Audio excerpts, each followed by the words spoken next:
Why is vintage a territorial industry? Spencer Line here. For those that do not know, in 2012 I started my very own online vintage and secondhand clothing brand, and that brand was called Gully Garms. The website is here, but it's also open now in a very small capacity, but I'm here most importantly on YouTube trying to drop gems and give you advice for nothing. However, if you want the Patreon, it's £4.50 and the link is down below, extra content. Today's video is an interesting one, and it's talking about why vintage is a territorial industry. Now, firstly off the bat, I will say that I think this has changed a little bit over the course of the years, because understandably there was a lot of animosity around this, probably pre-COVID and the pandemic. Now, one thing that I can hold my hands up to, and I know most vintage people previously can hold their hands up to, is the blocking culture. Every single vintage person used to get very insecure with the way that their brand was either being copied or imitated, and they block people. I did it. I've had it done to me by multiple brands. It was a part of the culture at the time. But you have to remember with this, which also seems quite funny now, but it was a big part of it. Previous to TikTok, previous to the COVID and the pandemic, people were liking what they had, they were enjoying the process, and they didn't really want anybody to interfere with it. And the territory of it really comes down to the limited value of what vintage actually is. Remember, vintage is stuff that you have to source as a means of buying secondhand, but not everything secondhand is vintage. And because now it's a massively depleted resource, there's not as much left, you would think now that it becomes more territorial than it did before. But I think if we had the mindset we did then now, and the people that running businesses 10 years ago were running it now, we'd probably think, oh yeah, what? This seems like it's crazy. And we was territorial because we were under this pretense that there was probably a lot less than there were. Now I feel like over the time there's been probably a bigger change and shift in that understanding. And if I'm being honest, those that did vintage before had probably a better idea of what vintage clothing was compared to now. And I mean that without disrespect, because you got to remember, those that have been in it for 10 years have had 10 years of experience, understanding years of finding a lot more vintage. The average supplier right now probably gives you a lot less vintage than they used to, because they receive a lot less vintage. But that was probably one of the biggest reasons why it became territorial. A big proportion of it before was probably a lack of communication. Everybody knew everybody, but nobody really engaged with people. We felt like we had a lot more to lose, and we felt like we had a lot more to hold on to. Remember, back then, most of us that were doing vintage and secondhand, or doing vintage specifically, were making an absolute killing. It wasn't just me that was doing very well. I represent one person amongst many others that were in very similar situations, if not better, if not below, wherever they were, who were doing a lot of money and making a lot of money on turnover. And when you make a lot of money, you get scared, because what you're turning over, you don't want to be interfered with. And I totally get that perspective, and looking back on reflection, I can laugh at it now, thinking about how silly that was. But the question really is why vintage is a territorial industry. And I think now in today's day, if I was to look at this compared to what I had, people probably don't block people in the same sense, or they might treat people in different ways. But the use of TikTok, social media, and this real surge of trying to be cool with cool brands has sort of just been in a situation where everybody's just trying to have the loudest voice now. I will say this though off the back foot, is there's a lot of people on these smaller micro scales of businesses that seem to be a lot more supportive to other mini micro businesses in the same situation. And it's so fulfilling to actually alleviate the whole idea of territory and just be like, I want to support anybody that does vintage, anybody that does secondhand, and try and see how I can either help them, you know, be useful in a certain sense wherever it's needed. And before, it wouldn't be the case. If somebody wanted a tip before, you'd tell them like that, and you'd go, no, keep it moving. Do a 180, mate. It's that way, not this way. Over the years, people grow up, animosity changes and is reduced, and people realize that there's a bigger picture. Most people that did vintage probably 5 to 6 years ago that used to make 10 to 20 times more than they do now are probably realizing the importance of actually having micro communities and cultures, and just being a real person, being authentic, and being genuine to the situation. The underlying thing is that vintage is a limited resource. Yes, the years change each year and things become vintage, but all in all, there's a shit ton of people trying to sell the same product with a lot less resources that are available. If I had more fingers, I would do more points, but I don't. Well, I have 10.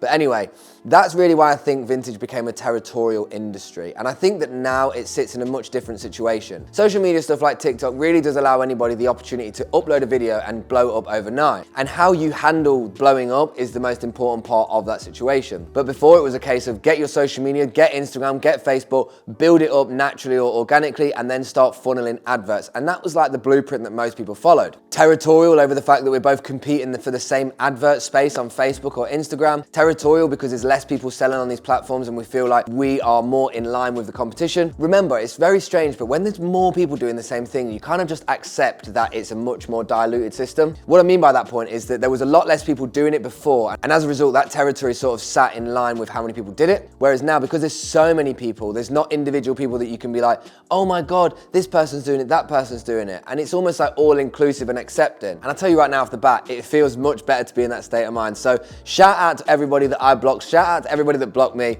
Let's just all be friends. Let's just be water under the bridge. Let's not be pathetic, because that's what we were. So guys, if you want to add any more information on this, drop a comment down below. Let me know your thoughts on territory. Let me know if you want me to go into more things around the vintage culture and economy of things. Maybe I didn't expand on a point enough and you want me to hear more of my thoughts on that. Drop a comment. I'll take that comment and I'll make it into a video. Other than that, stay safe, stay sustainable, stay original, appreciating other people that are doing the same thing, because you never know what someone might be able to do for you that you do for them. Remember, you've got to give without expecting to receive, and then you'll receive without even asking. So that's what it's all about, guys. Lots of love, and I'll see you later, yeah?